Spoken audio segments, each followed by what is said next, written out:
Mana hibak nih dusta.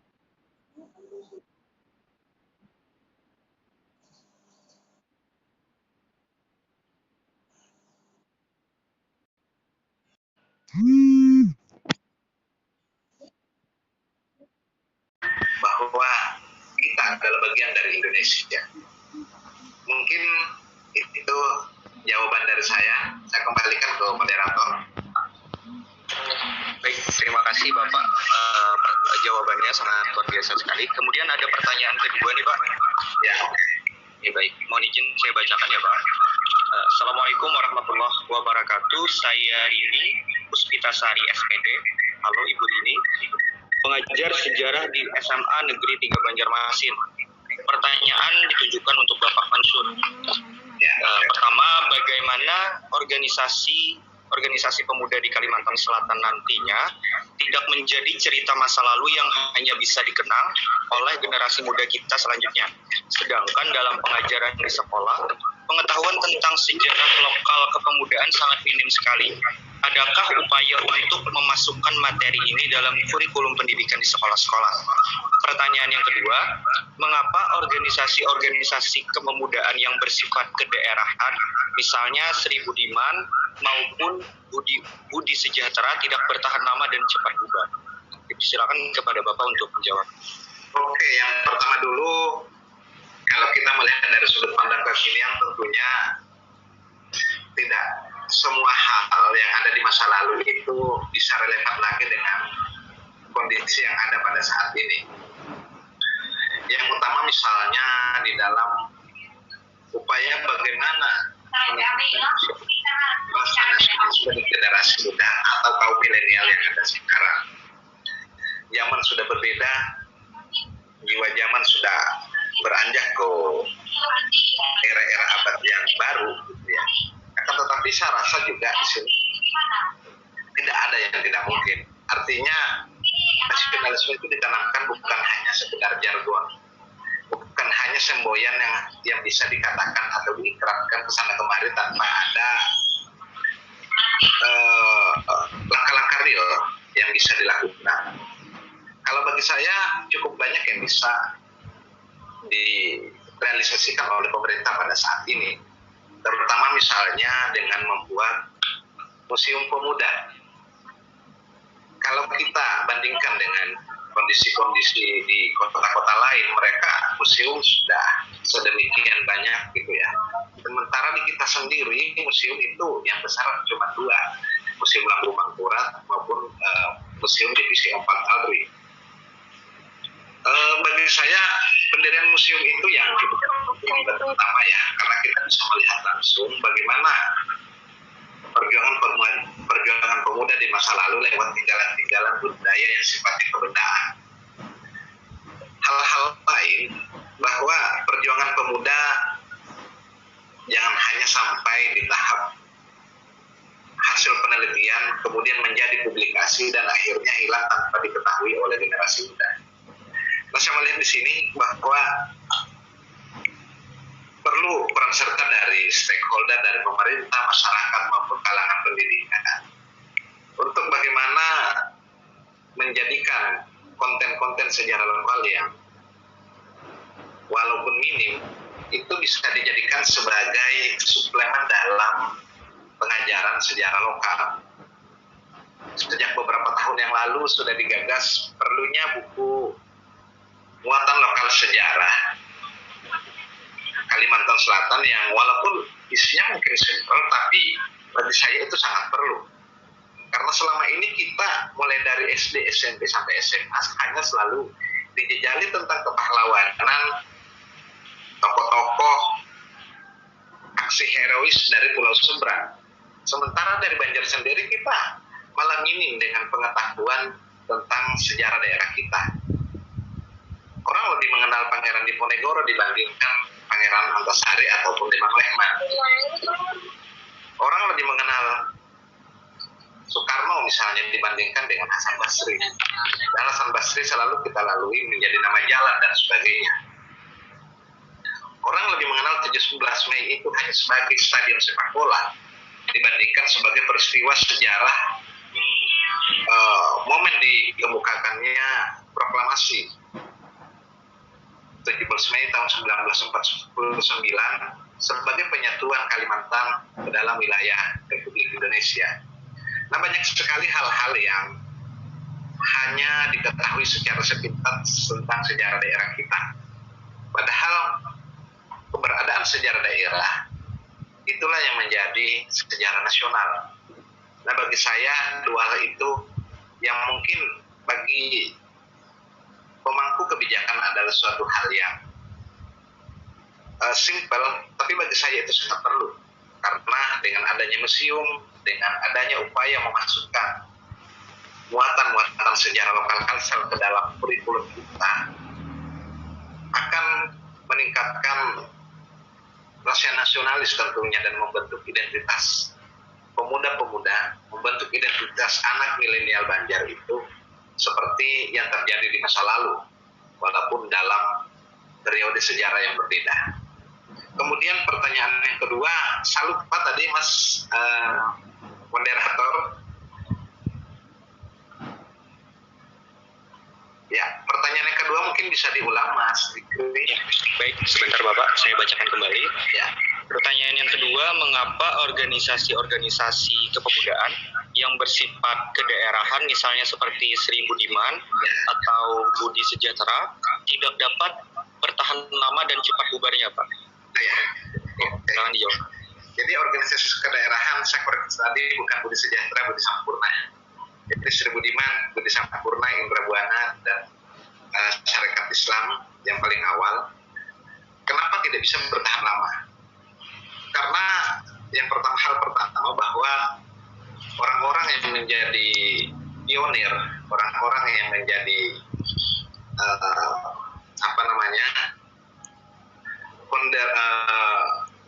founding dari organisasi itu sendiri adalah dari Pangreh Praja, dari pegawai-pegawai, dari orang-orang Banjar yang bekerja pada pemerintah Belanda. Nah, mereka mengalami mobilitas yang tinggi, mereka sering pindah-pindah gitu ya. Jadi penempatannya pindah sehingga untuk mengurus organisasi itu sangat sulit untuk menemukan penggantinya. Karena orang yang berpendidikan di era itu minim.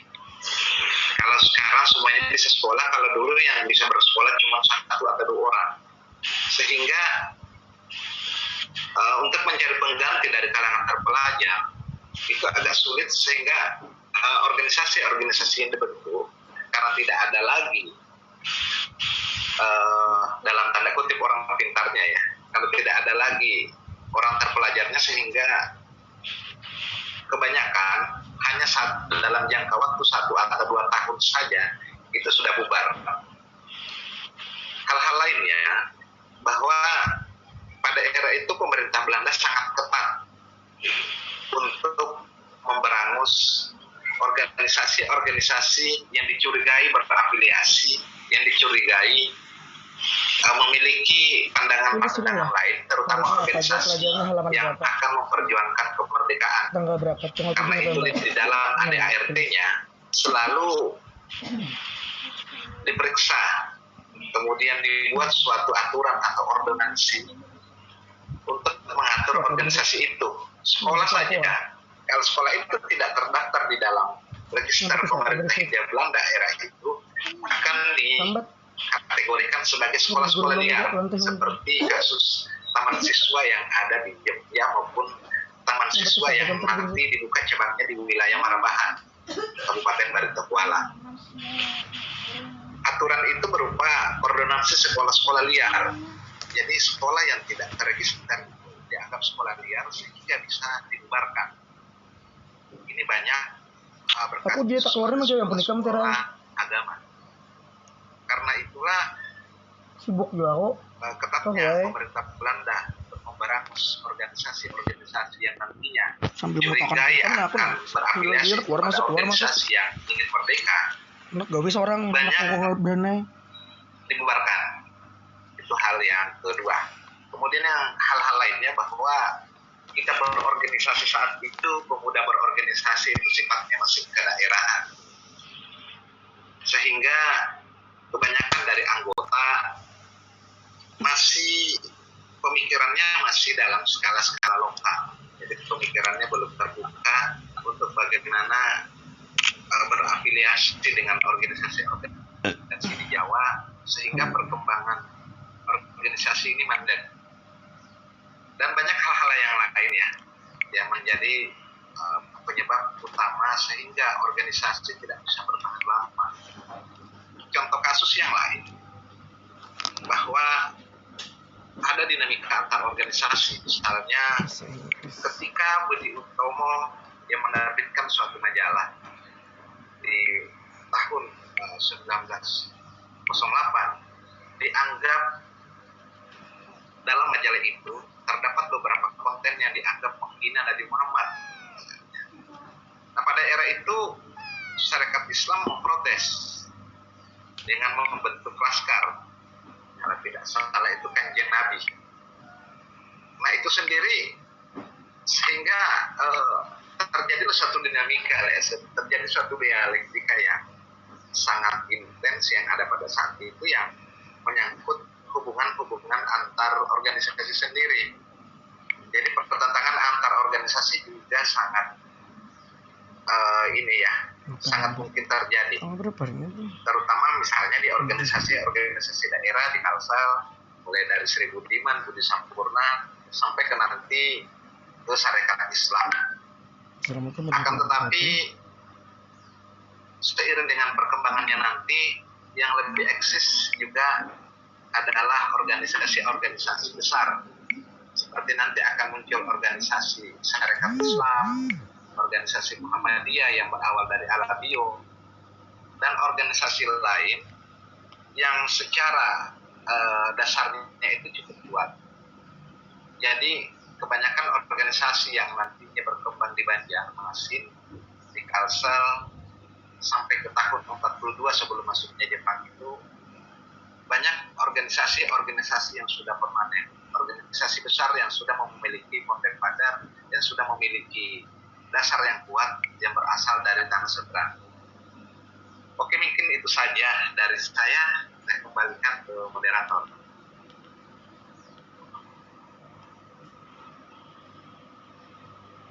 Baik, terima kasih Bapak atas jawabannya yang sangat luar biasa.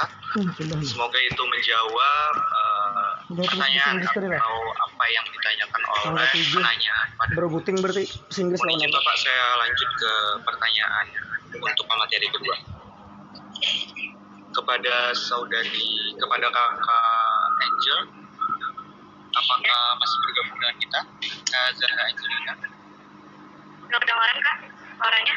Iya, baik, kedengaran. Oke, baik.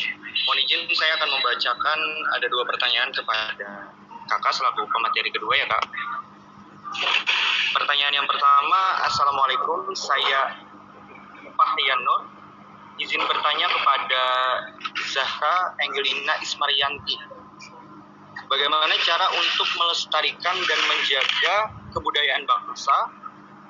Bagaimana menghadapi tantangan nasionalisme pada era globalisasi? Mungkin bisa langsung dijawab dulu Kak untuk pertanyaan pertamanya. Ya, terima kasih untuk pertanyaannya. Bagaimana cara melestarikannya? Kayak gini. Di era globalisme harus kita bersyukur ya, karena pada saat sekarang informasi itu bisa menyebar luas, kan. Nah, untuk melestarikan dan menjaga kebudayaan bangsa, sekarang nggak perlu harus ke tempat apa di mana misalnya membuat itu harus sama, kita bisa cari informasi melalui media sosial kan, terus kita bisa cari YouTube kayak gitu. Dan juga sebagai pelestarian punya, mungkin kalau kamu di daerah kamu itu ada kasirangan kayak gitu, kamu bisa bikin konten-konten video kayak gitu.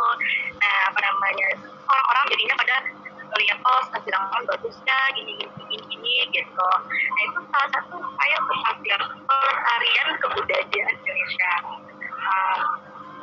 Bagaimana menghadapi tantangan nasionalisme pada era globalisme? Itu itu adalah kita kembalikan ke diri kita. Kita sebagai jadi diri kita sebagai orang Indonesia gitu kan. Apa namanya, harusnya dengan adanya kayak perubahan gaya pakaian atau segala macam itu kita hindari, tapi kita ambil sisi baiknya. Contoh, misalnya pakaian zaman sekarang bentuknya kayak gini nih, apa namanya, kita punya ide kayak gitu. Oh, kain sirangan, kain batik bisa kok dibikin kayak gitu. Apa namanya, kita bikin aja pada namanya dengan motif sirangan, motif batik, tapi apa namanya dengan gaya yang baru kayak gitu. Jadi kita tetap mengikuti zaman, tapi kita tetap mengupayakan melestarikan kebudayaan Indonesia seperti itu kan.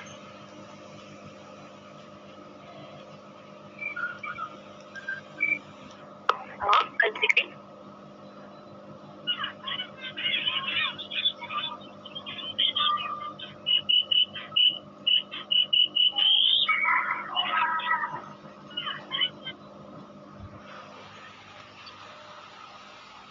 Mana kucing hirangnya? Baik, terima kasih atas jawaban pertamanya kepada Kak Angel. Ini pas ada Kemudian saya mohon izin membacakan pertanyaan yang kedua. Pertanyaan dari saudari Salsabila, siswi SMPN 23 Banjarmasin. Pertanyaannya ada dua, Kak. Yang pertama, bagaimana konsep nasionalisme yang bisa dipahami dan mudah diterima generasi milenial saat ini? Kemudian pertanyaan yang kedua, bagaimana cara memperkuat wawasan kebangsaan bagi generasi milenial? Kepada Kak Zahra Angelina dipersilakan. Terima kasih kepada Kak Zikri untuk pertanyaan kedua. Untuk konsep yang mudah dipahami untuk generasi milenial nasionalisme adalah rasa cinta terhadap tanah air untuk menjaga dan mempertahankan tetap bangga dengan produk-produk lokal. Nah, jadi apa namanya, kalau kita bangga aja, kita berusaha untuk mempertahankan apa yang ada di Indonesia, produk-produk dari Indonesia, itu sudah menunjukkan terus bagaimana memperkuat wawasan kebangsaan bagi generasi milenial dengan cara yaitu makanya di setiap kelas di pendidikan itu selalu ada pelajaran sejarah. Nah, itu adalah salah satu upaya untuk wawasan kebangsaan kita gitu. Jadi dengan kita mempelajari sejarah dengan perjuangan pahlawan, salah satu cara untuk menguatkan wawasan kita tentang kebangsaan ini dan mengingat kembali perjuangan kita kayak gini. Berarti kita di masa muda juga harus melanjutkan apa yang telah dilakukan oleh pahlawan kita, harus kita jaga gitu. Jangan sampai kita malah membuat negara ini berubah gitu, nggak sesuai dengan tujuan para pahlawan kita gitu, untuk nyatukan Indonesia.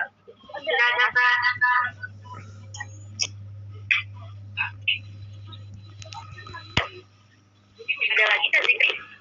Oke, udah cukup 2 pertanyaan ya, Kak.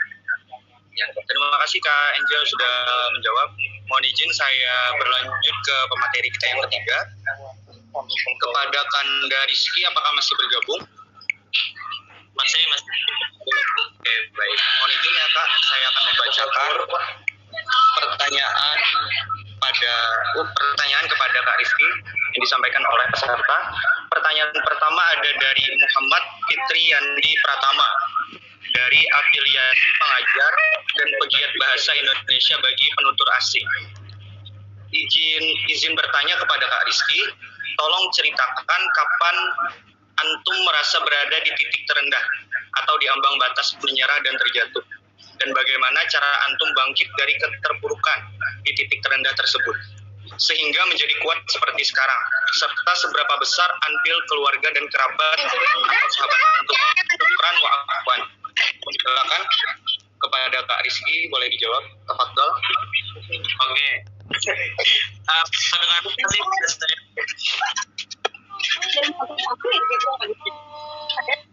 halo. Apakah suara saya? Ya, terdengar, Bung. Ya, terima kasih. Jadi yang pertama, untuk titik terendah kayaknya gini, pada satu momen ketika ada momen itu kita merasa titik terendah atau ngedown banget, cuman saya itu orangnya enjoyable aja ya, ada hal yang itu take it easy, kerjain aja yang bisa. Saya itu merasa ngedown banget di titik terendah, maksudnya kayak tekanan sampai stres, kayak merasa aduh itu ketika pekerjaan datang barengan dan itu, nah itu kadang itu pekerjaan itu deadline-nya deketan dan itu barengan. Waktu itu saya ketika masih aktif di kampus, menjabat di organisasi kampus, terus itu juga sudah bekerja dan itu juga ada tugas kuliah.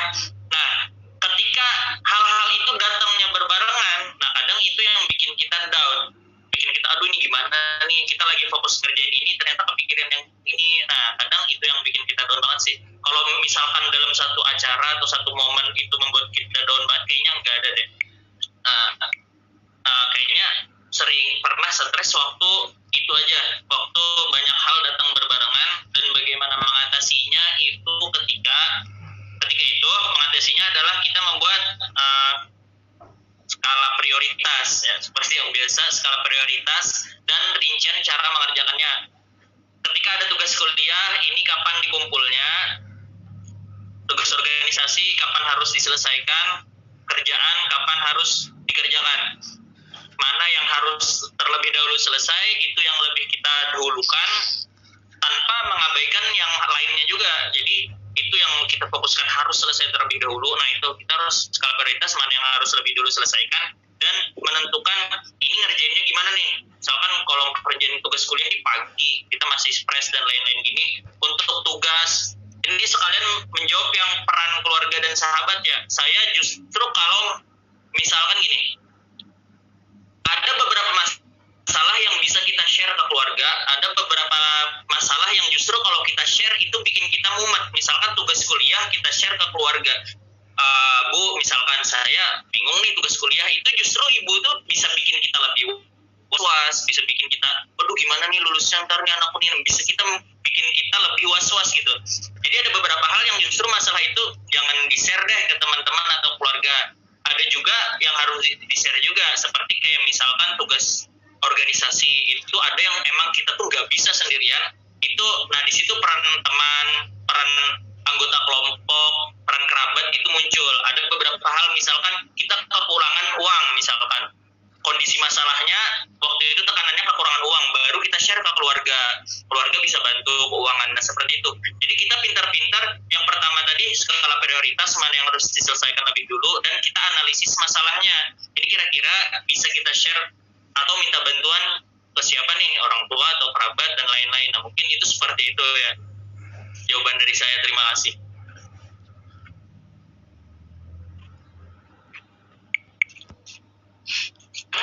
Baik, terima kasih kepada Kanda Rizky telah menjawab pertanyaan pertama. Kemudian mohon izin saya membacakan pertanyaan yang kedua nih Kak. Pertanyaan dari Nasiroh. Perkenalkan, saya Nasiroh dari mahasiswa Universitas Sari Mulia, izin bertanya. Jika kita mengalami kegagalan pertama pada tujuan kita, bagaimana cara kita melanjutkan tujuan berikutnya? Apakah kita akan mencoba ulang tujuan pertama tadi atau kita terus lanjutkan ke tujuan berikutnya? Kepada Kanda Rizky, dimohon untuk menjawab.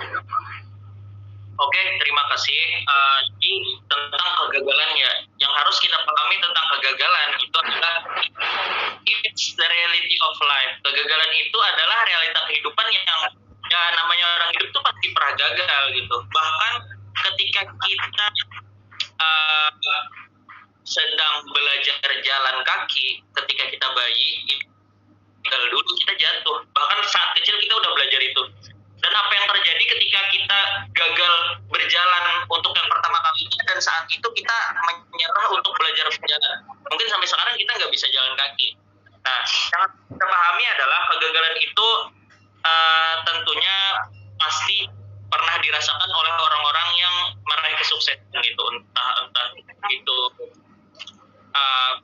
punya Kentucky misalkan, itu siapa orangnya, William Sir Alfred siapa gitu, atau Thomas Alva Edison sebelum bisa menemukan lampu, Wright bersaudara dengan menciptakan pesawat dan lain-lain. Tentu orang-orang sukses itu merasakan kegagalan sebelumnya. Dan tentunya kita tidak bisa dalam perjalanan itu suatu kapal tidak menemui ombak yang besar, kadang ada karang dan seperti itu. Nah, itu emang realita kehidupan. Nah, yang harus kita pahami tentang kegagalan adalah, jadi yang pertama, kegagalan itu guru yang terbaik bagi kita misalkan. Guru yang terbaik, kita harus belajar dari kegagalan kita. Ada orang yang sudah bekerja 20 tahun tapi digaji seperti orang yang baru bekerja 1 tahun. Orang ini nanya, bos kok saya udah bekerja 20 tahun, saya digaji kayak orang yang baru kerja setahun. Bosnya bilang, kamu itu bekerja dengan pengalaman orang 1 tahun. Kamu itu tidak bekerja seperti orang yang berpengalaman 20 tahun bekerja. Kamu itu cuma bekerja dengan pengalaman 1 tahun, diulang 20 kali seperti itu. Dan nah, itulah pentingnya kegagalan itu, kita belajar dari situ. Apa-apa yang bisa kita ambil, yaitu evaluasi. Yang kedua, kegagalan adalah untuk mengubah tindakan kita. Ada tanda kutip ya, orang yang tidak waras. Mohon maaf, orang tidak waras itu adalah orang yang dia melakukan hal yang sama terus menerus, tapi ingin mendapatkan hasil yang berbeda. Nah, seperti itu. Tentu ketika kita mendapatkan kegagalan, kita harus mengubah tindakan kita agar tidak terjadi lagi yang namanya kegagalan tersebut. Lalu yang ketiga, kegagalan adalah tantangan yang membuat kita lebih kuat. Mungkin seperti itu. Kalau pertanyaannya tadi ya, kita punya tujuan nih, terus kita gagal, kita lanjut lagi nyoba yang itu atau ke tujuan yang lain. Gini, jadi tujuan hidup itu nggak cuma satu, bisa beberapa. Dalam 1 tahun kita punya tujuan lulus S1, kita punya tujuan bisa jadi duta ini, kita punya tujuan punya motor sendiri, itu nggak apa-apa. Yang penting spesifikasinya, rinciannya itu jelas, tata caranya kita menuju hal tersebut. Dan ketika satu tujuan gagal, yang pertama kita harus fokus ke tujuan yang lain, dan kita harus menganalisis apakah tujuan yang gagal itu bisa terulang kembali atau tidak. Ketika mungkin tahun depannya masih ada peluang, itu silakan ambil, dan maybe ketika tidak ada peluang lagi, ya kita nggak bisa lagi, dan itu emang realita kehidupan. Nah, seperti itu. Dan kembali ke yang tadi lagi, emang tidak semua orang itu bisa berhasil mendapatkan apa yang menjadi tujuan hidup mereka. Cuman dalam kegagalan itulah kita nanti akan berubah menjadi orang yang lebih baik. Mungkin itu jawaban dari saya.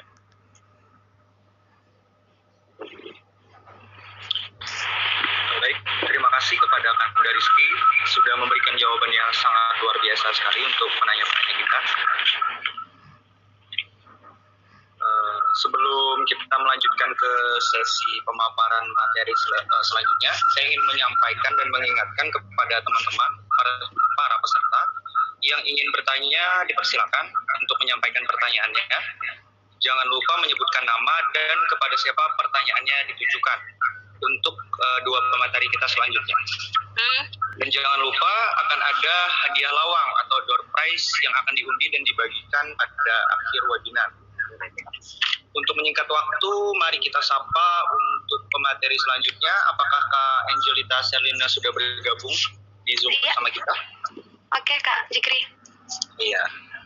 Halo Kak Angelita, bagaimana keadaannya Kak? Baik. Baik. Boleh saya perkenalkan sedikit ya? Oke. Kak Angel.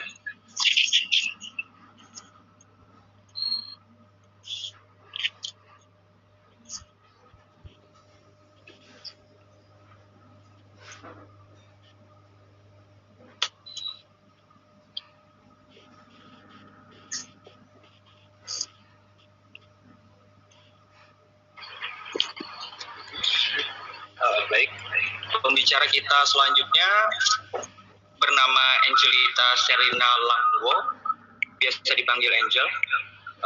Beliau lahir di Banjarmasin pada tanggal 28 Mei 1999. Sekarang beliau berstatus sebagai mahasiswa Universitas Lambung Mangkurat. Kak Angel ini, ya? Iya, Pak. Kak Angel ini juga sering aktif ya dalam kegiatan-kegiatan mahasiswa ya Kak ya? Iya. Hidup mahasiswa, hidup rakyat Indonesia. Baik, mungkin untuk menghemat waktu langsung saja saya persilakan kepada narasumber kita yang sangat luar biasa, kepada Kak Angelita Selina Romo, dipersilakan untuk menyampaikan materi. Oke. Assalamualaikum warahmatullahi wabarakatuh. Shalom, Om Swastiastu, Namo Buddhaya, salam kebajikan untuk kita semua. Hidup mahasiswa, hidup rakyat Indonesia, hidup perempuan Indonesia. Terima kasih atas waktu dan kesempatannya yang telah diberikan kepada saya. Dan terima kasih kepada Balai Bahasa dan IKA Duta Bahasa Kalsel ya.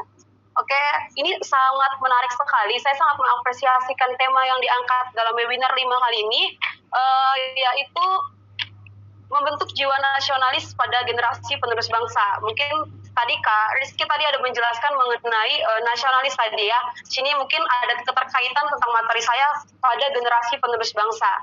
Mungkin langsung saja ditampilkan Kak slide untuk slide-nya. Oke. Langsung dilanjutin aja, kasihan muka saya kelamaan dilihatin nanti. Bisa langsung ke itu aja materinya. Oke. Oke, di sini saya mengangkat materi mengenai peran penting mahasiswa ke dalam ruang lingkup masyarakat. Di sini ada pengertian mahasiswa secara umum dan secara garis besar. Kalau kita bisa baca di situ, mahasiswa adalah orang yang belajar di perguruan tinggi, baik di universitas, institut, atau akademik. Mereka yang terdaftar sebagai murid di perguruan tinggi dapat disebut sebagai mahasiswa. Tetapi di sini saya garis bawahi. Tetapi pada dasarnya makna mahasiswa tidak sesempit itu. Kenapa saya bilang maknanya tidak sesempit itu? Karena orang-orang menilai, mahasiswa juga menilai saya sebagai mahasiswa hanya datang, belajar, duduk, menerima ilmu seperti itu saja. Tapi mereka tidak tahu fungsi lain dari seorang mahasiswa. Maka dari ini saya menjelaskan secara garis besarnya. Yang pertama, mahasiswa sebagai agent of change, itu mahasiswa sebagai agen perubahan. Nanti di next kita akan saya akan jelaskan secara garis besarnya lagi. Yang kedua ada mahasiswa sebagai iron stock atau pemeran pengganti. Selanjutnya sebagai moral force, yaitu mahasiswa itu kumpulan orang yang memiliki moral yang baik. Selanjutnya ada social control, mahasiswa itu pengontrol kehidupan sosial, contohnya mengontrol kehidupan yang dilakukan oleh masyarakat. Bisa langsung aja Kak, lanjut.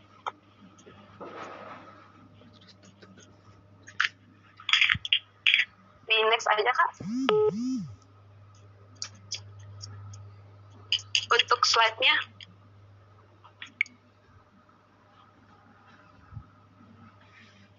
Oke, agent of change. Yang kita tahu yaitu agent of change adalah suatu perubahan yang dilakukan oleh mahasiswa. Kalau di situ pengertiannya seorang individu atau bisa dikatakan sebagai mahasiswa yang memiliki peran, fungsi serta tugas untuk memberikan suatu perubahan kepada masyarakat dan lingkungan sekitar.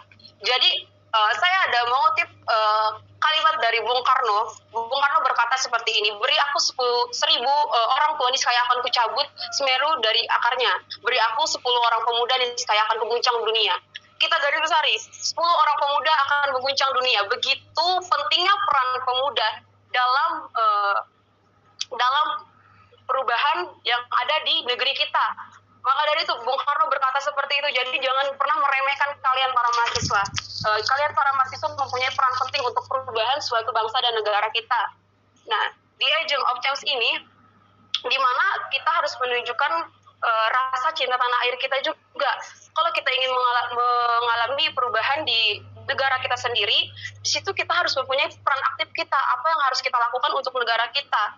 Kalau kita boleh flashback pada tahun mungkin 90-an, tahun 80-an, di mana terjadi pemberontakan pertama kali, di mana terjadinya reformasi. Terjadinya reformasi di situ saya sangat pada tahun 1928 itu awal pergerakan mahasiswa yang terjadinya Sumpah Pemuda di situ, dan pada tahun 1945 pergerakan mahasiswa pun terjadi lagi perubahan, yaitu peran mahasiswa dalam menuntut saat terjadinya Rengas Dengklok yang penculikan atau diasingkannya Bung Karno, dan pada tahun 1998 itu terjadinya reformasi.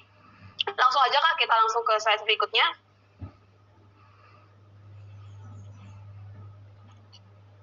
Oke, iron stock di sini kalau kita tahu itu adalah besi.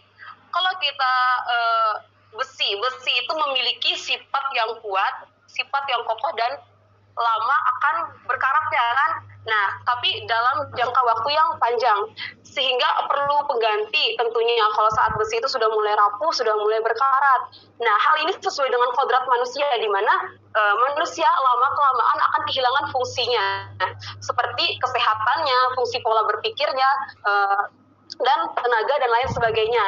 Nah, oleh sebab itu, perlunya iron stock itu perubahan calon kepemimpinan masa depan, yang itu di generasi yang akan datang nanti, yang akan meneruskan calon pemimpin-pemimpin yang baru yang akan kalian bawa, yang akan kalian pegang pada saat nanti. Maka dari itu peran pengganti dan menerus kinerja pendahulunya. Di sini dijelaskan mahasiswa sebagai iron stock berarti mahasiswa seorang calon pemimpin masa depan yang akan menggantikan generasi yang telah ada, sehingga tidak cukup hanya dengan memupuk ilmu spesifik saja. Nah, maka itu banyak gelar-gelar mahasiswa sekarang seperti kupu-kupu, kuliah pulang, seperti itu. Seperti terus kurap, kuliah rapat. Maka dari itu mahasiswa nggak cukup hanya memupuk ilmu aja. Jadi harus perlu adanya soft skill seperti leadership. Dari soft skill, di mana kalian bisa mendapatkan soft skill kalau kalian tidak mengikuti suatu organisasi. Di situ, di organisasi itu kalian akan dilatih memiliki jiwa kepemimpinan, seperti itu, kemampuan memposisikan diri. Kalau bisa saya kembangkan lagi, kemampuan memposisikan diri, kalau kalian di kampus tentu mungkin hanya kampus-kampusnya yang memiliki program seperti Bina Desa. Nah, memposisikan diri saat Bina Desa, sekarang anak-anak milenial misalkan ke desa-desa, terus melakukan hal-hal yang biasa dilakukan orang-orang di desa, itu mereka agak sedikit risih, tidak mau mengerjakan. Itulah yang kaum milenial lakukan sekarang. Terus, dan kita harus ada rasa sensitivitas yang tinggi atau kepekaan terhadap masyarakat ataupun lingkungan kita sekitar. Langsung lanjut aja kan untuk slide berikutnya. Nah, moral force itu tidak banyak mengetahui tentang moral force ini. Jadi, moral force atau ketentuan moral adalah fungsi yang utama dalam peran mahasiswa dalam kehidupan berbangsa dan bernegara. Mahasiswa dalam kehidupan dituntut untuk dapat memberikan contoh dan teladan yang baik bagi masyarakat. Jadi, moral force ini tinggi. Nah, hal ini menjadi beralasan karena mahasiswa adalah bagian dari masyarakat sebagai kaum terpelajar yang memiliki ketentuan untuk menempuh pendidikan yang lebih tinggi.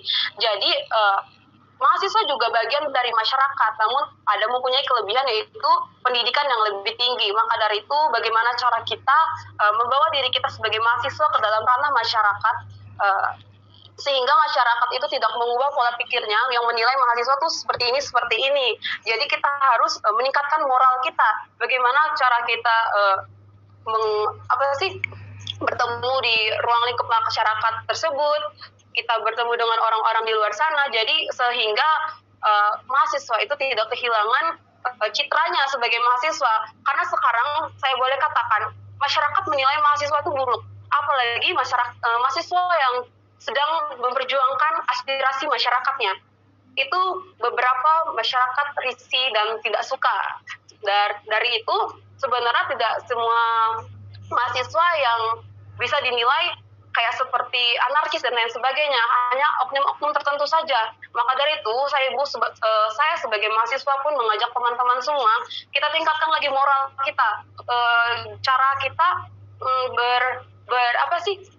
berbicara kepada masyarakat, cara kita menyampaikan aspirasi dan lain sebagainya, agar citra kita sebagai mahasiswa itu tidak hilang. Jangan sampai orang itu mengubah pola pikirnya mengenai mahasiswa itu jadi mahasiswa yang buruk dan lain sebagainya. Oke, lanjut Kak.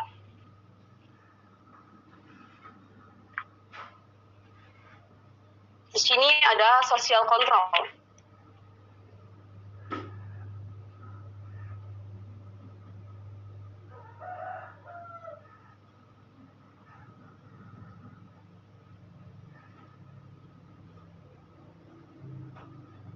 Manapun kontrol sosial ini sangat berperan penting.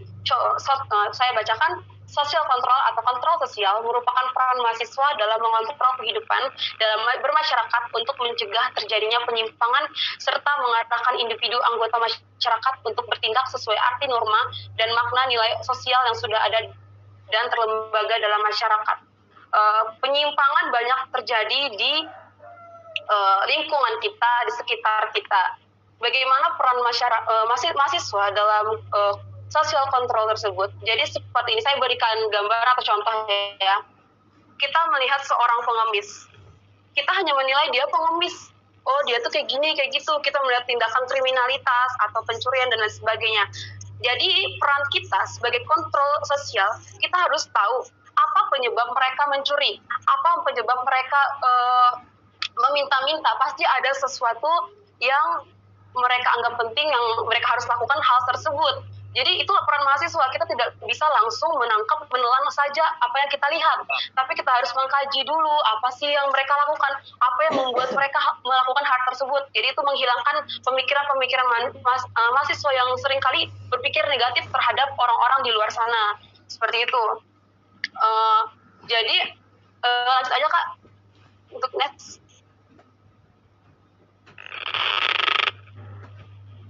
Oke, peran mahasiswa dalam masyarakat. Inilah inti kita, peran mahasiswa dalam masyarakat. Peran mahasiswa dalam masyarakat sangatlah penting dan sangatlah dibutuhkan. Baik dalam kita penyampaian aspirasi masyarakat, karena kitalah sebagai mahasiswa yang menjadi jembatan antara masyarakat dan pemerintah. Kalau bukan kita, siapa lagi kayak gitu. Jadi tak bisa dipungkiri mahasiswa memberikan peran penting dalam pembangunan masyarakat juga. Dalam beberapa aspek kehidupan, salah satunya ialah pendidikan. Contoh pendidikan. Kita di Indonesia tidak semua menerima pendidikan yang gratis kan. Bahkan orang-orang yang kurang mampu pun, mereka pun dipersulit proses pendidikan untuk menerima pendidikan yang gratis dan lain sebagainya. Nah, jadi peran kita sebagai mahasiswa, kita mempunyai hukum.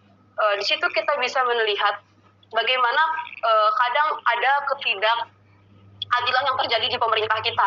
Maka dari itu banyak sekali sesuatu yang janggal menurut saya ya yang dilakukan oleh pemerintah kita.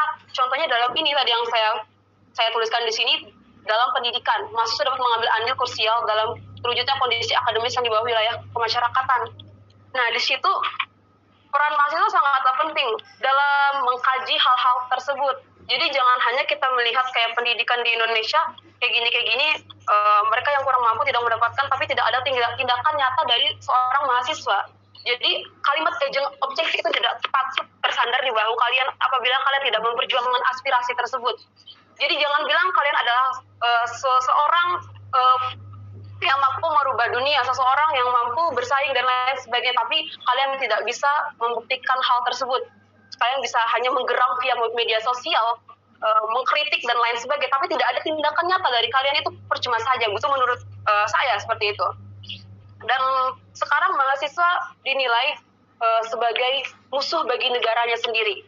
Kenapa mahasiswa dinilai sebagai musuh dari negaranya sendiri? Karena kita lihat sekarang, aksi-aksi mahasiswa, aspirasi mahasiswa, tulisan-tulisan mahasiswa sekarang menjadi hukuman bagi negaranya sendiri dan dibungkam dalam hukuman penjara. Dan itu saya sangat sayangkan sekali karena ada oknum-oknum yang tidak bertanggung jawab dalam penyampaian aspirasi tersebut. Contohnya kalau misalnya kita mengadakan demonstrasi itu bukan hanya tahun ini atau tahun sebelumnya terjadi. Dari sejak awal Bung Karno itu sudah terjadi yang namanya demonstrasi dari gerakan pemuda yang Sumpah Pemuda itu, dari Orde Baru menjadi reformasi, dan sampai sekarang reformasi. Bagaimana cara peran mahasiswa itu tetap menggenggam erat reformasi di tangan kita, seperti itu, mempertahankannya dengan cara apa? Tindakan nyata dari kalian. Jadi kaum milenial sekarang hanya terpaku pada gadget. Yang saya sangat sayangkan sekali, menurut penelitian 80% mahasiswa hanya mampu meninggalkan 30 menit waktunya untuk meninggalkan gadgetnya. Itu sangat disayangkan kawan-kawan. Maka dari itu meninggalkan gadget, terus saat kita kumpul sama teman-teman contohnya, tidak terlepas dari gadget di tangan kita kan.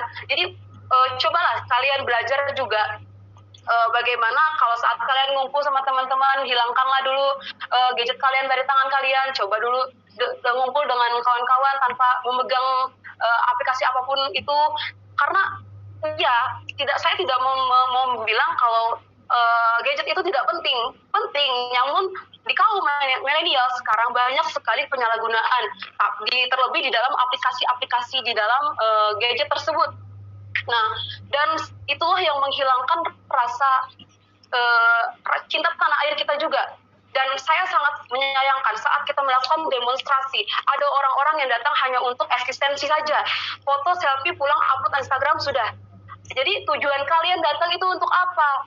Iya, bilang saya turun demo, saya mau menyampaikan aspirasi masyarakat. Aspirasi yang seperti apa yang kalian sampaikan? Apa hanya kalian memoto orang demo lalu kalian share dan begitu saja? Tidak, jadi peran kita sangatlah penting dalam masyarakat. Kita memperjuangkan hak-hak rakyat itu sangatlah penting di era seperti ini. Apalagi banyak sekali permasalahan-permasalahan yang terjadi di Indonesia, yang banyak ketidakpedulian mahasiswa terhadap hal-hal tersebut. Oke, langsung next aja Kak. Yang terakhir, mungkin mau saya itu aja garis besarnya. Mahasiswa dan perubahan.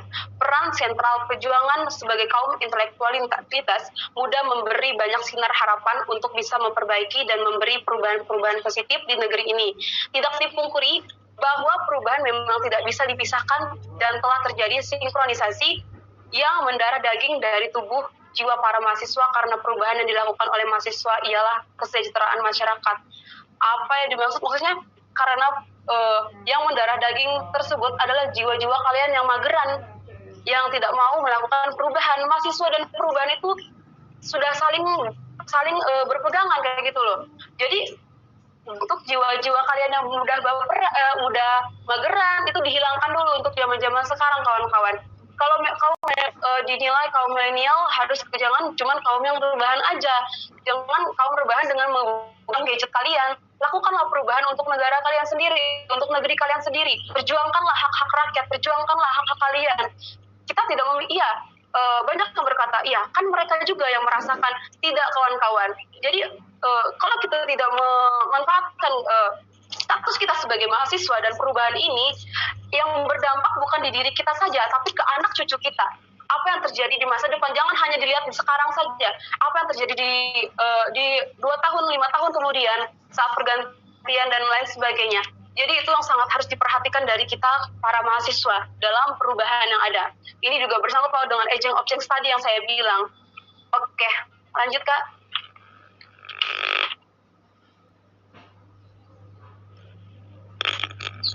Seberapa besar peran mahasiswa? Semua itu tergantung bagaimana mahasiswa menyikapi diri menjadi bermanfaat bagi warga sekitar mereka, sebab tidak semua mahasiswa benar-benar sadar akan yang mereka emban.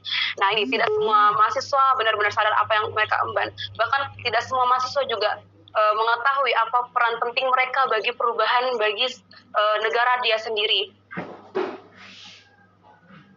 Tidak dimaknai dengan baik oleh mahasiswa itu sendiri, akan menjadi hal yang akan mengubah paradigma masyarakat yang awalnya mengharapkan mahasiswa sebagai penyelesaian masalah menjadi pengganggu dalam masalah yang tak selesai-selesai. Makanya di sini dijelaskan masyarakat yang awalnya mengharapkan mahasiswa sebagai penyelesaian masalah. Yang seperti saya bilang tadi,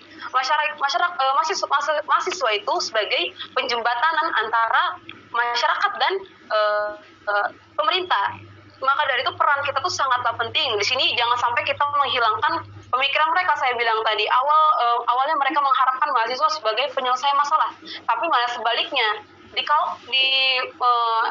zaman milenial seperti ini, jarang sekali saya menemukan mahasiswa yang sadar akan kepedulian mereka terhadap lingkungannya, terhadap masyarakat sekitarnya, terhadap negaranya sendiri terlebih. Jadi di sini tentunya gitu, bukanlah harapan mahasiswa dan masyarakat seutuhnya. Kesadaran adalah yang penting tentang bagaimana membangun negeri ini agar bisa lebih baik dari sebelumnya. Jadi intinya kalau bisa digambarkan kayak seperti pohon, kita tuh mahasiswa bukan sebagai penopang saja, kita tuh akar dan masyarakat itu batang yang menumbuhkan tunas-tunas, cabang dan buah. Hasilnya itu dari siapa? Kalau tidak dari akar dulu. Jadi jangan langsung kita mau sesuatu perubahan yang besar tapi tidak mampu untuk berperan penting langsung, terjun langsung untuk melakukan perubahan tersebut. Maka dari itu saya himbau untuk kawan-kawan semua, janganlah jadi kaum perubahan doang, jangan fokus ke gadget kalian doang. Terus kalau misalkan kita mengadakan demonstrasi kepedulian kita terhadap masyarakat, jangan kalian cuma hanya eksistensi saja, sampaikan apa yang menjadi kewajiban kita sebagai masyarakat, sebagai mahasiswa, kewajiban kita sebagai jembatan antara masyarakat dan pemerintah itu sendiri. Mungkin itu saja, tidak panjang lebar karena saya juga tidak bisa berbicara ala politis. Oke, terima kasih untuk waktu dan kesempatannya. Saya kembalikan kepada moderator. Terima kasih, Kak. Ya, betul ya. Baik. Terima kasih Kak Angelita Serlina telah memaparkan materi yang luar biasa.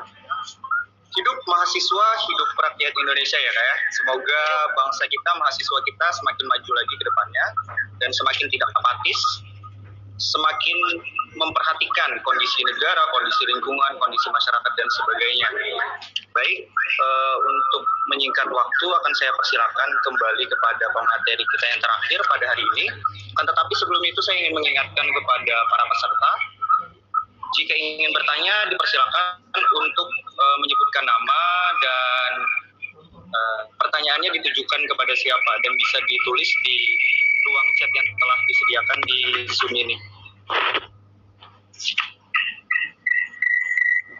Kemudian saya juga ingin mengingatkan bahwa di akhir sesi nanti ada undian bagi para penanya yang beruntung, maka akan mendapatkan bingkisan menarik dari Dapur Neni. Kemudian saya persilakan saja langsung kepada Kak Ahmad Fazri Haikal. Beliau merupakan Duta Bahasa Kalimantan Selatan tahun 2019. Beliau juga merupakan mahasiswa Universitas Lambung Mangkurat, jurusan biologi, dan beliau merupakan salah satu asatid di salah satu pondok pesantren di Banjarmasin. Langsung saja kita persilakan kepada Ustaz Haikal. Dipersilakan.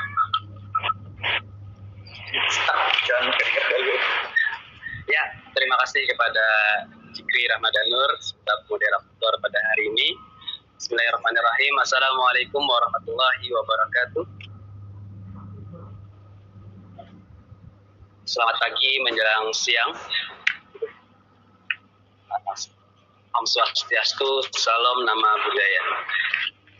Yang saya hormati para narasumber pada hari ini, ada Bapak Mansur selaku dosen sejarah pendidikan sejarah Universitas Lambung Mangkurat, dan juga Bang Rizky Raharja, Mbak Angelita Serlina, dan teman saya Zahra Angelina, dan para peserta webinar 5 Duta Bahasa Kalimantan Selatan. Adapun materi yang akan saya sampaikan yaitu tentang sejarah perkembangan, status dan fungsi bahasa Indonesia. Mengambil kutipan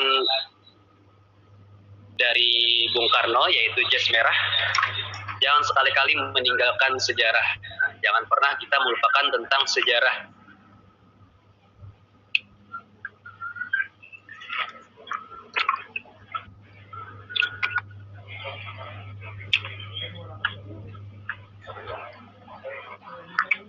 Selanjutnya kita memasuki kepada prolog atau latar belakang materi kita pada hari ini.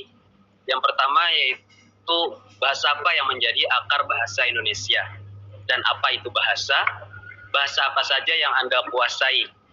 Nah, bahasa apa saja yang kita kuasai. Nah, seorang sebagai warga Indonesia itu biasanya kurang dalam literasi tentang penguasaan bahasa asing. Selanjutnya, seberapa dekatnya Anda dengan bahasa Indonesia? Di sini tadi ada kata syukron, itu dari bahasa Arab, thank you. Bahasa Inggris ada danke, dikuji, dan lain-lain. Itu dari berbagai negara, ada Jerman, Czech, dan lain-lain. Selanjutnya, mengambil kutipan dari sastrawan Indonesia Pramudia Anandator. Tanpa mempelajari bahasa sendiri pun orang takkan mengenal bangsanya sendiri. Nah, kita tidak akan bisa membangun jiwa nasionalis apabila kita tidak mempelajari bahasa sendiri, yaitu bahasa Indonesia. Karena tanpa mempelajari bahasa tadi, kita tidak akan mengenal bangsanya sendiri. Apabila kita tidak mengenal bangsanya sendiri, bangsa Indonesia, maka kita tidak akan bisa membentuk atau membangun jiwa nasionalis pada diri kita. Nah, yang pertama, kapan bahasa Indonesia itu lahir?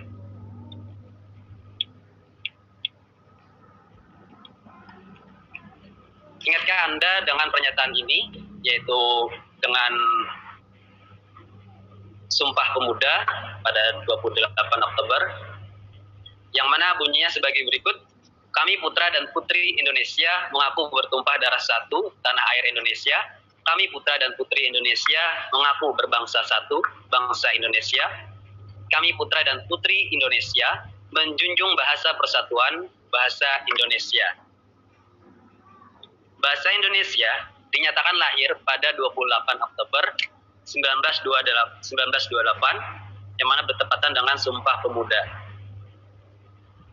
Adanya bulan bahasa itu di bulan Oktober, yang mana pada bulan lalu itu dilaksanakannya bulan bahasa, yang mana kita peringati itu dengan berbagai kegiatan dari Balai Bahasa, adanya berbagai lomba dan juga webinar dan lain-lain.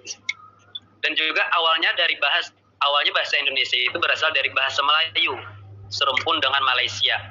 Jadi bahasa kita itu berasal dari bahasa Melayu. Nah, makanya bahasa Indonesia itu tidak jauh berbeda dengan bahasa Malaysia.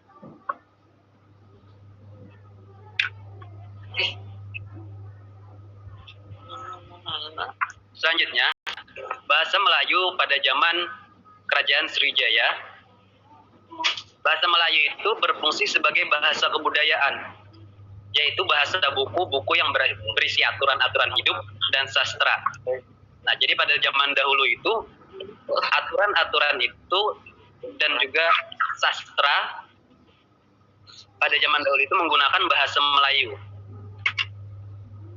Dan bahasa Melayu juga berfungsi sebagai bahasa perhubungan atau language franca antar suku di Indonesia. Bahasa Melayu itu berfungsi sebagai bahasa pergaulan sehari-hari antar suku di Indonesia. Dan juga bahasa Melayu berfungsi sebagai bahasa perdagangan, terutama di sepanjang pantai, baik bagi suku yang ada di Indonesia maupun bagi pedagang-pedagang yang datang dari luar Indonesia. Nah, jadi pada zaman dahulu itu perdagangan di sepanjang pantai itu menggunakan bahasa Melayu sebagai bahasa perdagangan mereka. Dan juga pedagang-pedagang yang datang dari luar Indonesia juga menggunakan bahasa Melayu, seperti pedagang dari Arab, dari India, dan dari berbagai negara lainnya. Dan juga bahasa Melayu berfungsi sebagai bahasa resmi kerajaan. Pada zaman kerajaan itu menggunakan bahasa resminya yaitu bahasa Melayu. Selanjutnya, mengapa jadi bahasa Melayu? Nah, karena bahasa Melayu sudah menjadi language franca di Indonesia, bahasa perhubungan atau bahasa pergaulan dan bahasa perdagangan. Dan juga sistem bahasa Melayu itu sederhana dan mudah dipelajari. Karena dalam bahasa Melayu tidak dikenal tingkatan bahasa seperti dalam bahasa Jawa atau ngoko, kromo. Nah, dalam bahasa Jawa itu ada ngoko, kromo atau yang disebut bahasa kasar dan bahasa halus. Nah, kan sulit kan menyesuaikan lawan bicaranya, misalkan lebih tua daripada kita, maka kita harus menggunakan bahasa yang halus tentunya. Kalau bahasa Melayu itu tidak ada tingkatan bahasa. Dan juga perbedaan bahasa dalam Sunda juga menggunakan bahasa kasar dan lemes. Nah, mungkin ada dari peserta webinar ini yang merupakan dari berasal dari suku Jawa, dari Sunda, mungkin lebih mengetahui tentang bahasa ini. Selanjutnya, bahasa Melayu memiliki kesanggupan untuk dipakai sebagai bahasa kebudayaan dalam arti luas. Dan juga suku Jawa, suku Sunda, dan suku-suku lainnya termasuk suku Banjar dengan sukarela menerima bahasa Melayu menjadi bahasa Indonesia sebagai bahasa nasional. Nah, jadi bahasa Melayu ini sudah disetujui dan secara dengan sukarela dari suku-suku lain itu menerima bahwa bahasa Melayu itu dijadikan bahasa nasional. Dan juga penutur asli bahasa Melayu bukan merupakan penduduk dominan yang secara politik, ekonomi, dan sosial budaya pada waktu itu. Sehingga penutur bahasa lain tidak merasa dikalahkan. Nah, jadi penutur bahasa Melayu ini bukan berasal dari yang orang secara politik dan maupun secara ekonomi, mungkin dari sosial budaya pada waktu itu. Jadi secara adil bahasa Melayu ini dipilih menjadi bahasa nasional. Dan dari suku-suku lain itu tidak merasa terkalahkan.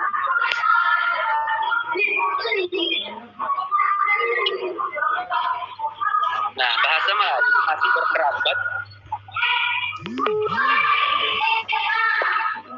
Bahasa Melayu itu masih berkerabat dengan bahasa Nusantara, sehingga tidak dapat dianggap sebagai bahasa asing. Nah, ternyata bahasa Melayu itu juga berdekatan dengan bahasa Nusantara, sehingga tidak dapat dianggap sebagai bahasa asing. Selanjutnya, kita masuk kepada kedudukan bahasa Indonesia. Pada bab berapa dan pasal berapa dalam Undang-Undang 1945 bahasa Indonesia itu dikukuhkan? Dan bagaimana bunyinya? Kedudukan bahasa Indonesia, bab 15, pasal 36, bahasa negara adalah bangsa Indonesia. Dan kedudukan pada satu, bahasa Indonesia sebagai bahasa nasional. Kedua, bahasa Indonesia sebagai bahasa negara. Bahasa nasional bersumber pada Sumpah Pemuda. Bahasa negara bersumber pada Undang-Undang 1945. Dan pada Undang-Undang Nomor 24 Tahun 2009, isinya tentang bendera, bahasa, dan lambang negara, serta lagu kebangsaan.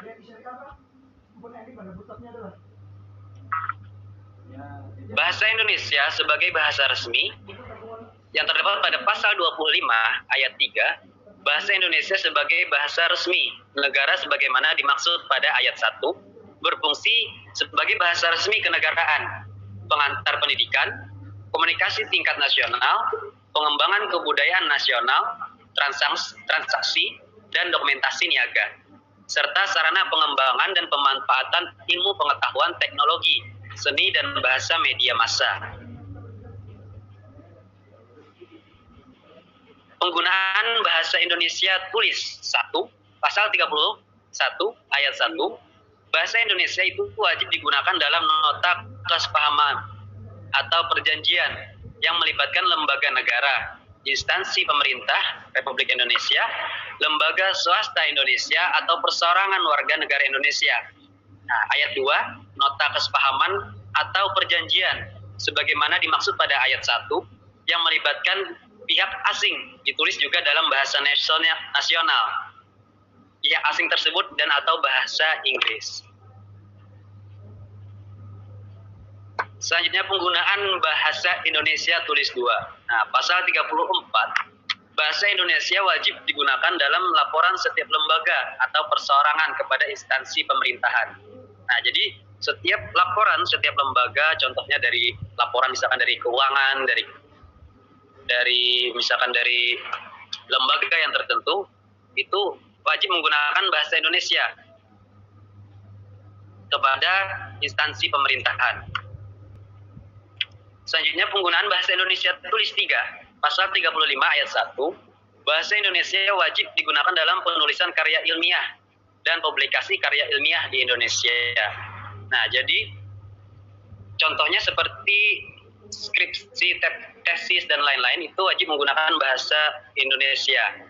Terkecuali kan ada yang kuliah pada jurusan bahasa Arab, maka akan menggunakan bahasa Arab. Dan juga jurusan bahasa Inggris nanti akan juga menggunakan bahasa Inggris.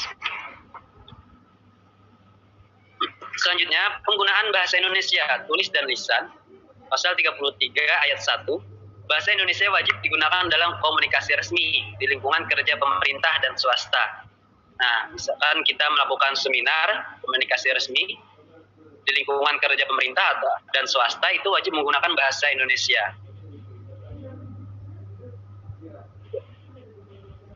Selanjutnya, penggunaan bahasa Indonesia lisan.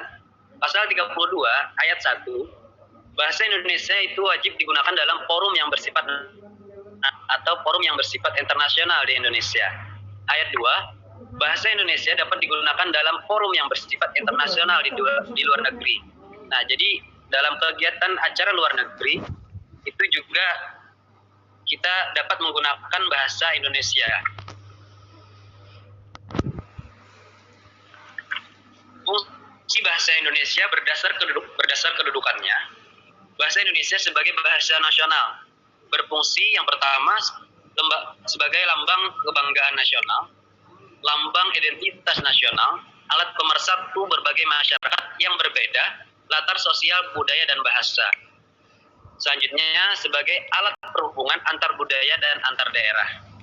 Bahasa Indonesia sebagai bahasa negara juga berfungsi sebagai bahasa resmi kenegaraan, bahasa pengantar di lembaga pendidikan, bahasa resmi dalam perhubungan tingkat nasional untuk pembangunan dan pemerintahan, bahasa resmi dalam pengembangan kebudayaan nasional, ilmu pengetahuan dan teknologi. Selanjutnya, fungsi lain bahasa secara umum. Nah, fungsi umum bahasa yaitu sebagai alat komunikasi manusia. Nah, seperti yang kita lakukan dalam percakapan sehari-hari, itu menggunakan bahasa Indonesia. Nah, tetapi apabila kita bertemu dengan teman satu daerah, maka kita menggunakan bahasa daerah itu supaya lebih menimbulkan rasa kekeluargaan kita. Sebagai misalkan kita berasal dari orang Banjar, kita menggunakan bahasa Banjar. Selanjutnya, fungsi khusus sesuai tujuan: patik, konatif, emotif, kultural, politis, edukatif, mengatur diri, mengatur orang lain, interaksi, adaptasi, sosial, dan sebagainya.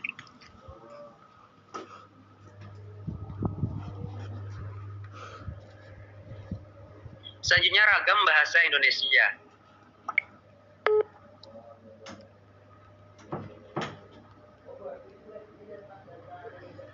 Ragam bahasa Indonesia. Nah, ragam bahasa apa yang Anda ketahui?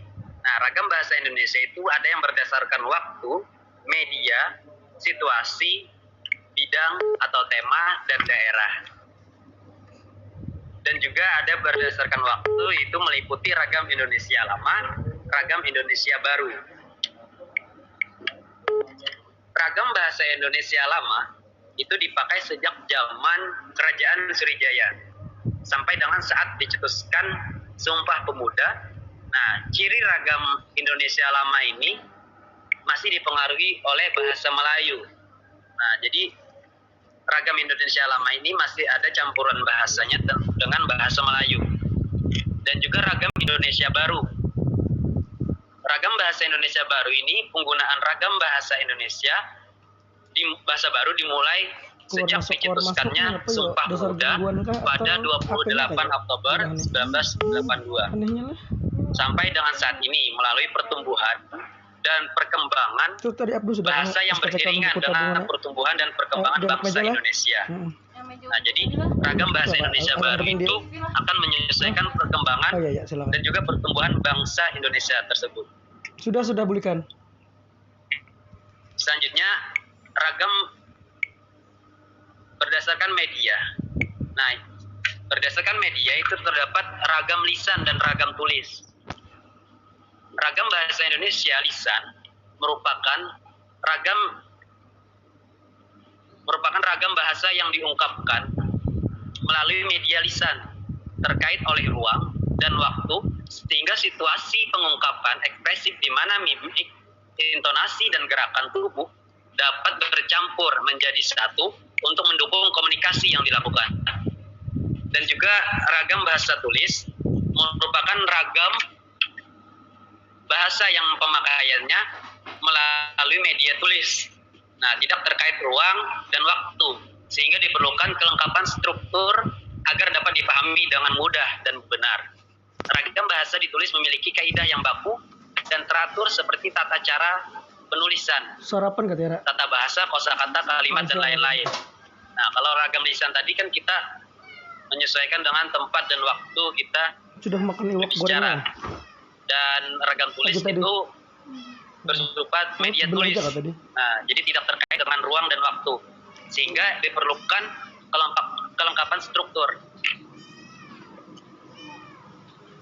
Selanjutnya, apa bedanya ragam lisan dan tulisan? Ragam lisan yaitu perlu kehadiran lawan tutur. Yang kedua, unsur gramatikal tidak lengkap, terikat ruang dan waktu, dipengaruhi punktuasi, jeda, dan ritme suara. Sedangkan ragam tulis itu tidak perlu kehadiran lawan tutur, unsur gramatikal lengkap, tidak terikat ruang dan waktu, dipengaruhi oleh tanda baca atau ejaan.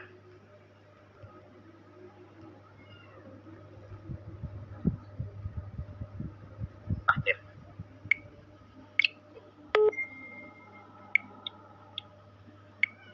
Selanjutnya berdasarkan situasi. Nah, jadi ragam berdasarkan situasi itu terdapat ragam resmi, formal atau ilmiah, ragam tidak resmi, informal, dan juga kasual, ragam akrab atau intim, dan ragam konsultatif. Nah, ragam ilmiah yaitu berupa lisan dan tulis. Lisan yang merupakan bunyi bahasa Indonesia yang bebas berpengaruh dialek dan logat.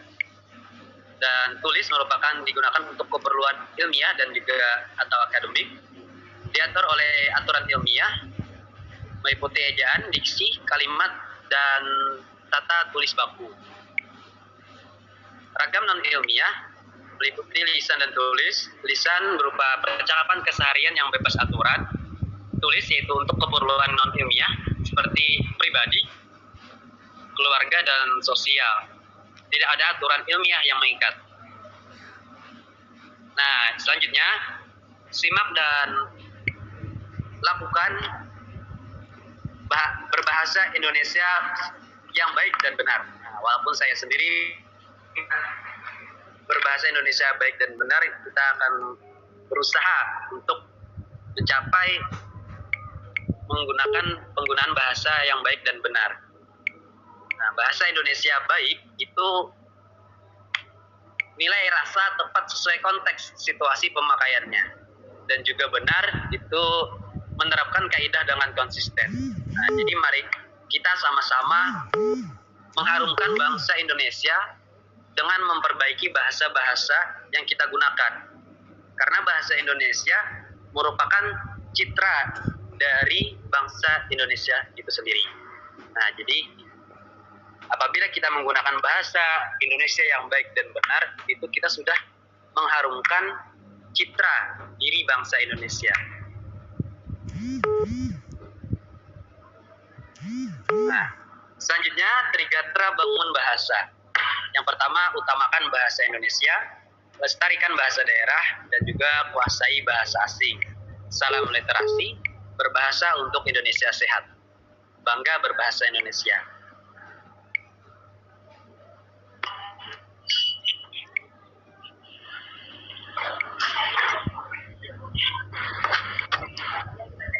Mungkin sekian materi dari saya. Terima kasih atas perhatiannya, dan mohon maaf apabila terdapat kekurangan yang disengaja maupun tidak disengaja. Ya, terima kasih. Saya kembalikan kepada moderator, kepada Zikri. Dipersilakan. Assalamualaikum warahmatullahi wabarakatuh. Baik, terima kasih Kanda Azri Haikal telah menyampaikan materinya yang sangat luar biasa pada hari ini.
Halo teman-teman panitia, apakah suara saya terdengar?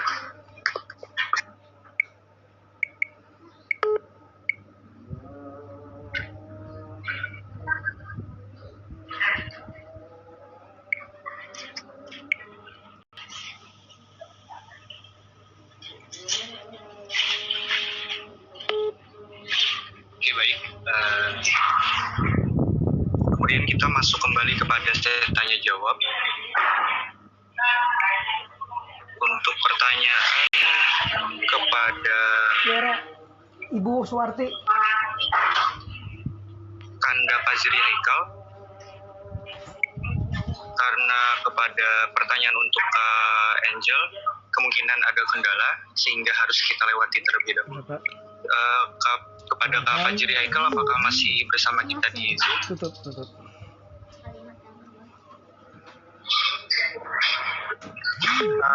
Ya, bisa masuk. Mohon izin ya Kak, saya bacakan pertanyaan yang pertama. Ya, silakan. Assalamualaikum warahmatullahi wabarakatuh. Saya Rini Puspitasari dari SMA Negeri 3 Banjarmasin. Ingin bertanya kepada saudara Pak Haikal, apakah pada saat Sumpah Pemuda pada 28 Oktober 1928, para perwakilan pemuda dari seluruh wilayah Nusantara setuju semua atau ada yang kontra pada saat penetapan bahasa Melayu sebagai induk?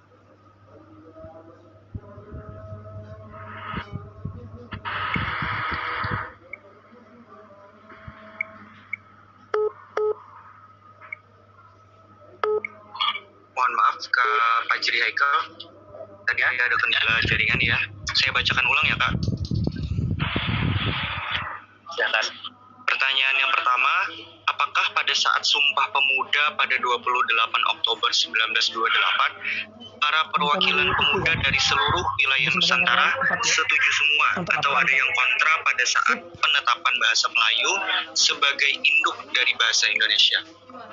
Kepada Kak Fajri Haikal, silakan untuk menjawab. Ya, terima kasih kepada Jikri. Mungkin pertanyaannya akan saya jawab setelah, 4 jam nih. karena di tempat saya sudah sedang ajan. Jadi saya jawab setelah ajan berkumandang. Oke, baik Kak. Jadi kita tunggu.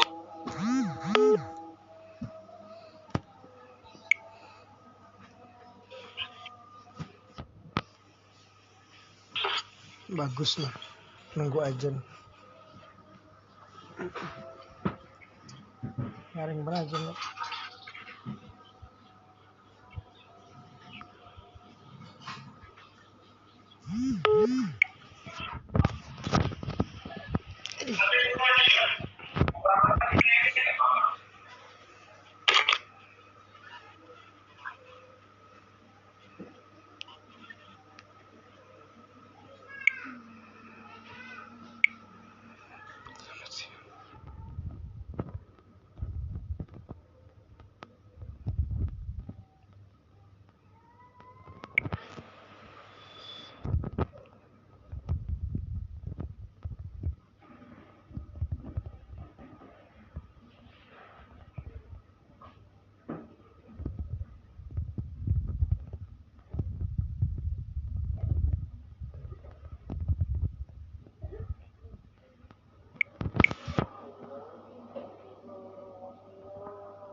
kasih kepada Jikri. Saya akan mencoba menjawab pertanyaan dari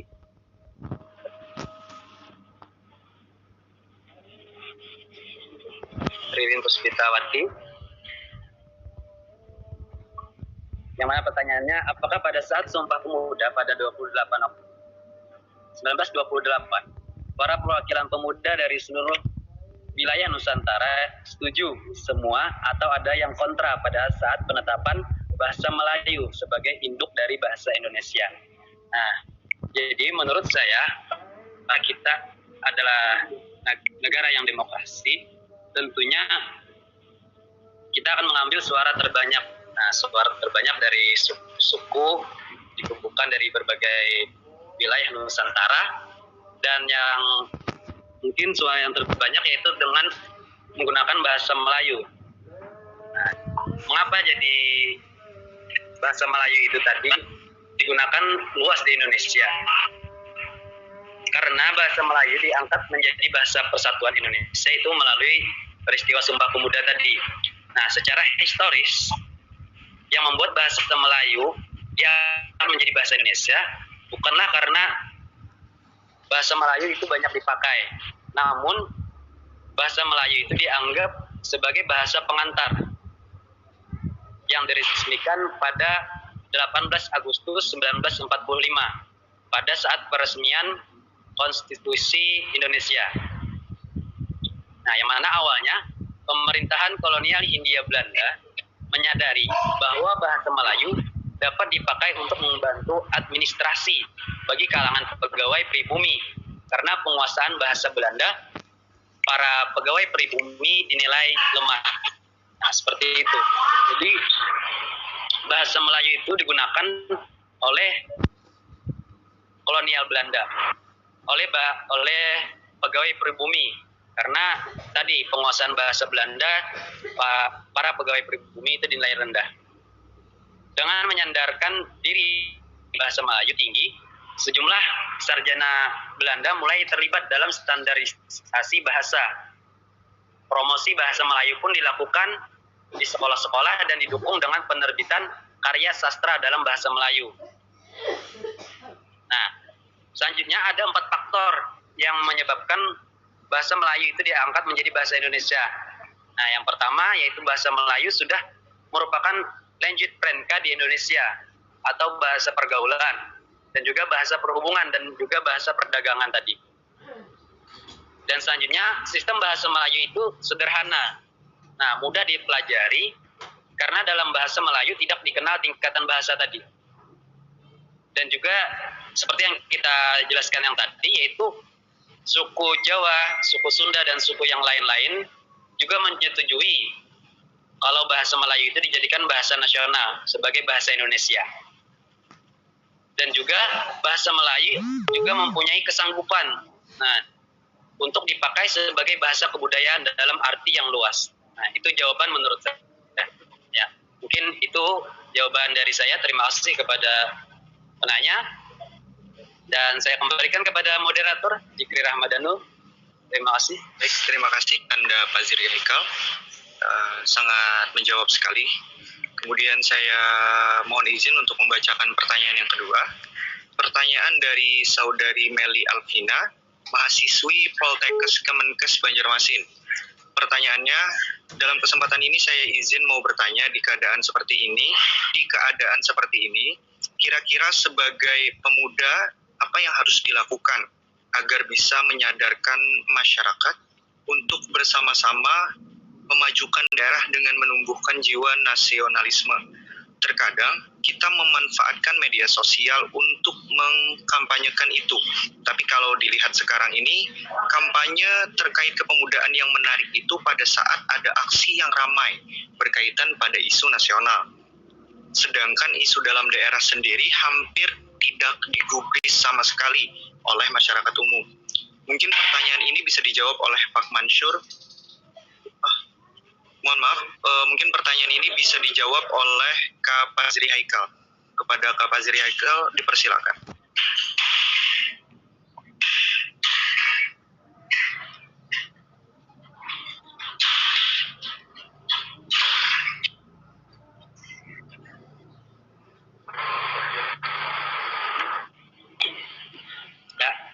kasih kepada Saudara Jipri yang telah menyampaikan pertanyaan tadi.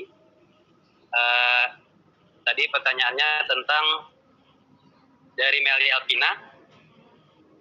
Nah, di keadaan seperti ini, kira-kira sebagai pemuda, apa yang harus dilakukan agar bisa menyadarkan masyarakat untuk bersama-sama memajukan daerah dengan menumbuhkan jiwa nasionalisme? Terkadang kita memanfaatkan media sosial untuk mengkampanyekan itu, tapi kalau dilihat sekarang ini, kampanye terkait kepemudaan yang menarik itu pada saat ada aksi yang ramai berkaitan pada isu nasional saja, sedangkan isu dalam daerah sendiri hampir tidak digubris sama sekali oleh masyarakat umum. Mungkin pertanyaan ini bisa dijawab. Ya. Menurut saya, mengkampanyekan untuk dapat menumbuhkan jiwa nasionalisme pada sekarang itu bisa menggunakan tadi media sosial. Bisa melewati konten Instagram, YouTube, dan lain-lain. Kita sebagai pemuda itu bisa menggunakan media sosial YouTube sebagai konten mendidik atau konten untuk menumbuhkan jiwa nasionalis kepada masyarakat Indonesia. Tentunya dengan konten yang menarik lah, yang sifat milenial, yang bisa membangun jiwa nasionalis pada generasi milenial.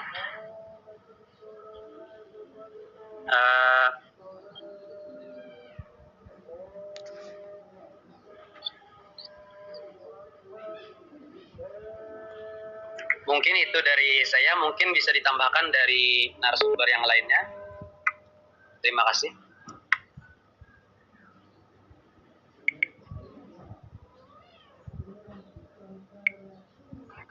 Mungkin yang ingin menambahkan dipersilahkan. Dari Pak Mansur ada tambahan, Pak?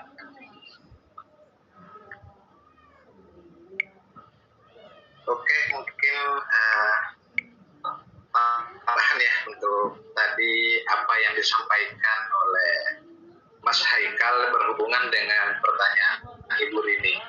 Karena memang persoalannya di sini adalah bagaimana posisi bahasa Melayu pada saat penentuan bahasa persatuan, yaitu bahasa Indonesia di Kongres tahun 1928. Apakah ada yang menentang atau tidak? Pertanyaannya di situ ya. Oke, jadi penentuan bahasa Indonesia, bahasa Melayu nantinya jadi bahasa Indonesia sebagai bahasa persatuan itu sebenarnya penuh dengan dinamika. Jadi ada beberapa peristiwa-peristiwa yang terjadi, walaupun memang nanti pada Kongres tanggal 28 Oktober tahun 1928 itu akhirnya sepakat menyetujui berikrar bahwa menjunjung bahasa persatuan itu bahasa Indonesia. Nah, kalau saya kembali melihat ke belakang ya, beberapa tulisan misalnya Sultan Takdir Ali Shahbana yang menulis di majalah Pujangga Baru tahun 3 bercerita bahwa dalam kongres ini kan kongresnya 2 kali ya, ada Kongres Pemuda 1 tahun 26, kemudian ada Kongres Pemuda 2 tahun 28, dan keputusan bahasa Indonesia kan nanti di tahun 28. Nah, di tahun 26 di Kongres Pemuda 1 itu Bapak Pendidikan Ki Hajar Dewantara mengemukakan pemikiran kepada tokoh pemuda Muhammad Yamin yang gagasannya bahwa keberadaan dari bahasa Melayu itu dapat memberikan kesempatan untuk berhubungan sesama suku dari Jawa, Sunda sampai ke Arab dalam suatu pertemuan, atau artinya Yamin yakin bahwa bahasa Melayu ini akan menjadi bahasa persatuan. Karena itulah di Kongres Pemuda 1 Yamin membuat konsep tentang rumusan bahasa yang bunyinya, kami putra dan putri Indonesia menjunjung tinggi bahasa persatuan, bahasa Melayu. Cuman di tahun 26 itu Sanusi Pane dan satu tokoh sastra yang lain itu Tabrani yang terus hadir tidak menyetujui rumusan itu.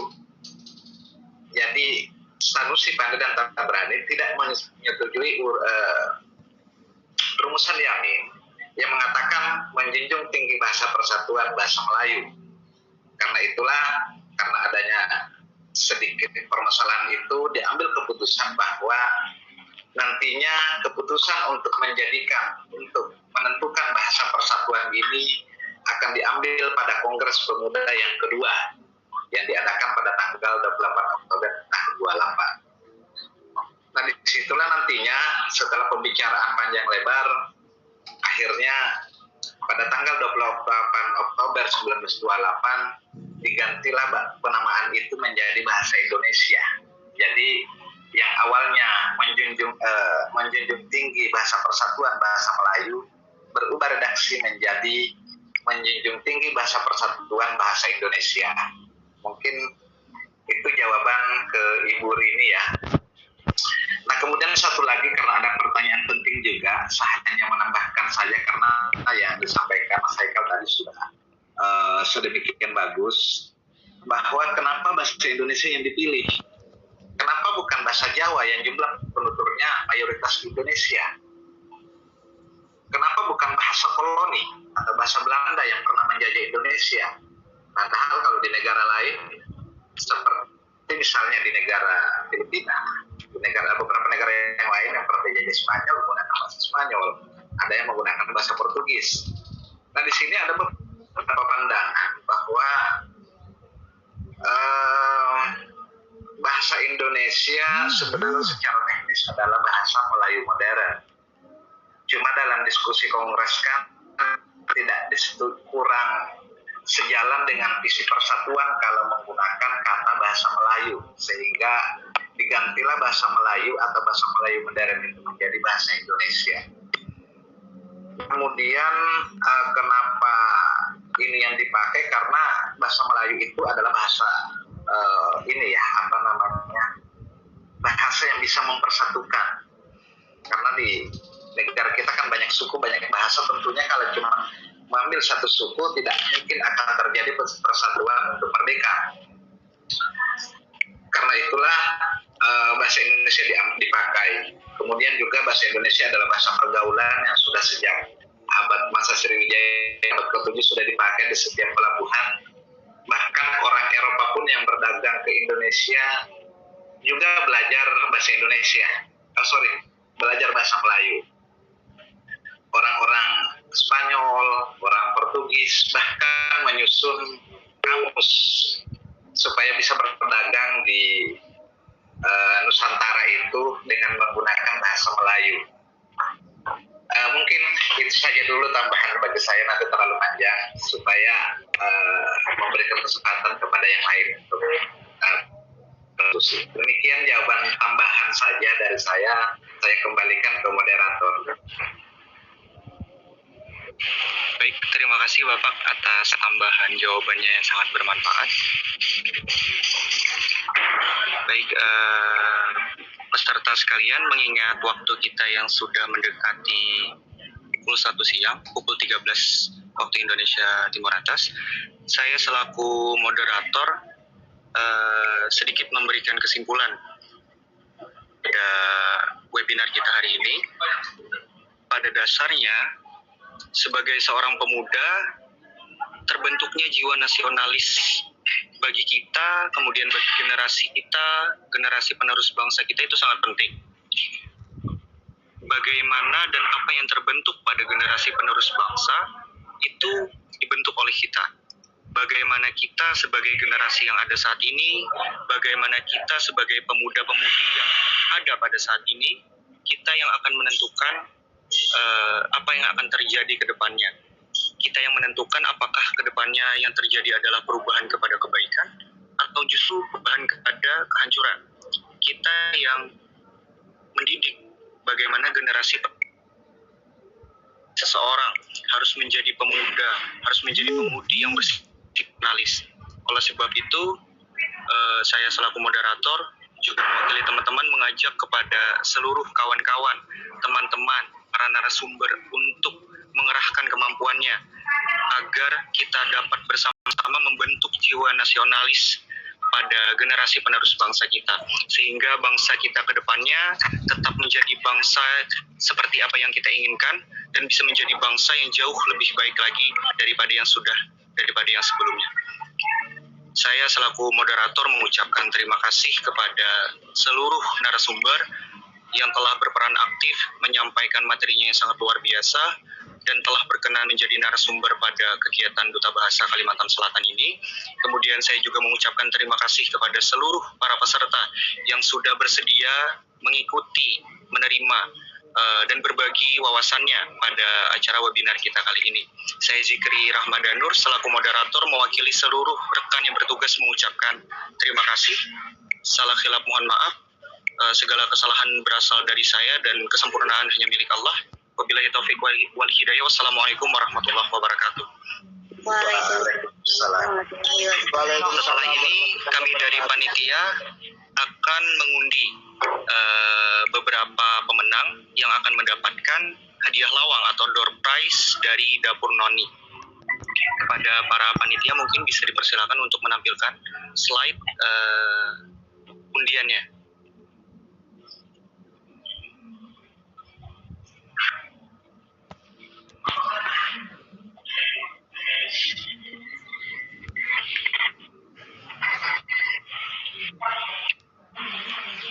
Untuk nama-nama pemenangnya telah dirincikan, telah dicatat oleh para panitia, telah kita masukkan semua.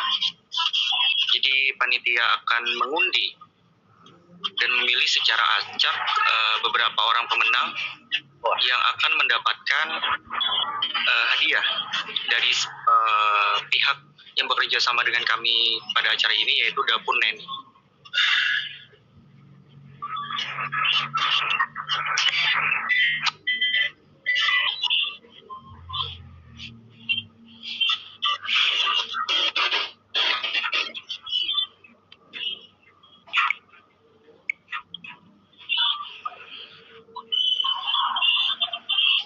Oke, bisa kita saksikan sama-sama. Untuk pemenang pertama jatuh kepada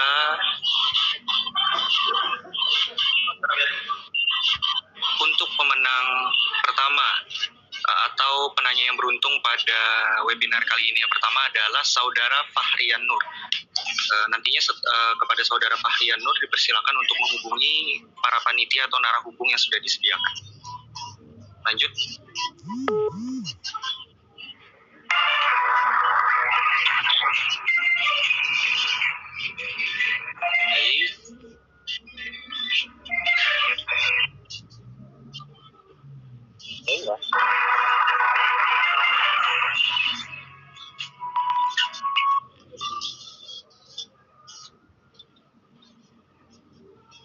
Baik, untuk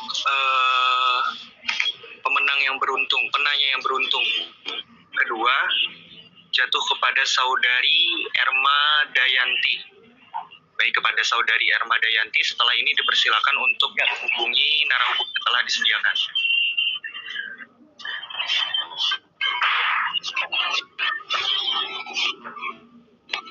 Oke, kemudian pemenang yang beruntung terakhir kita saksikan sama-sama.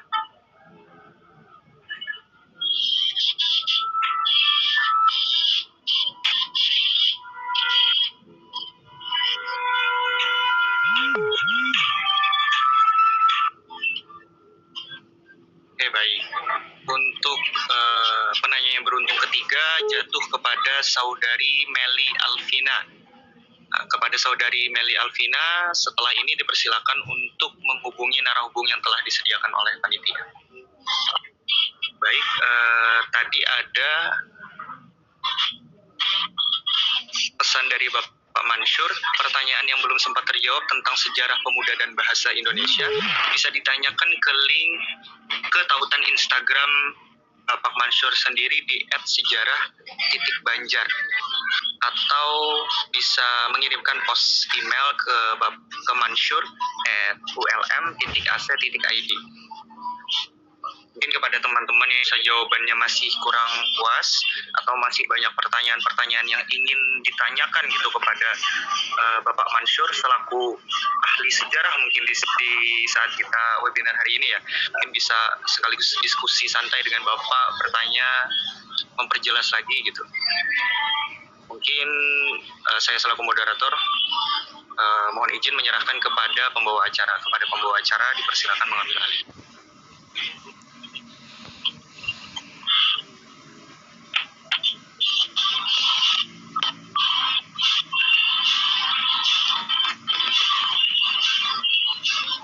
Baik, terima kasih kepada moderator dan juga para narasumber. Hadirin yang berbahagia, kita telah memasuki sesi penutupan akhir acara. Untuk itu, marilah bersama-sama kita tutup acara ini dengan membacakan hamdalah. Alhamdulillah.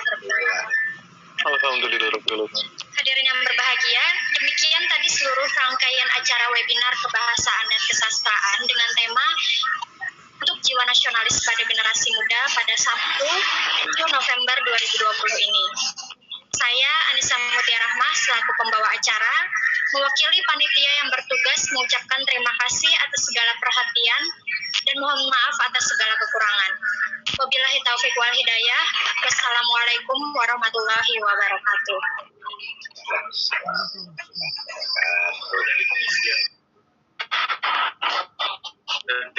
Waalaikumsalam.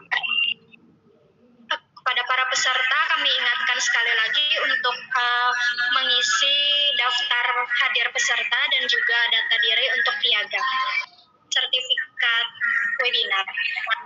Terima kasih.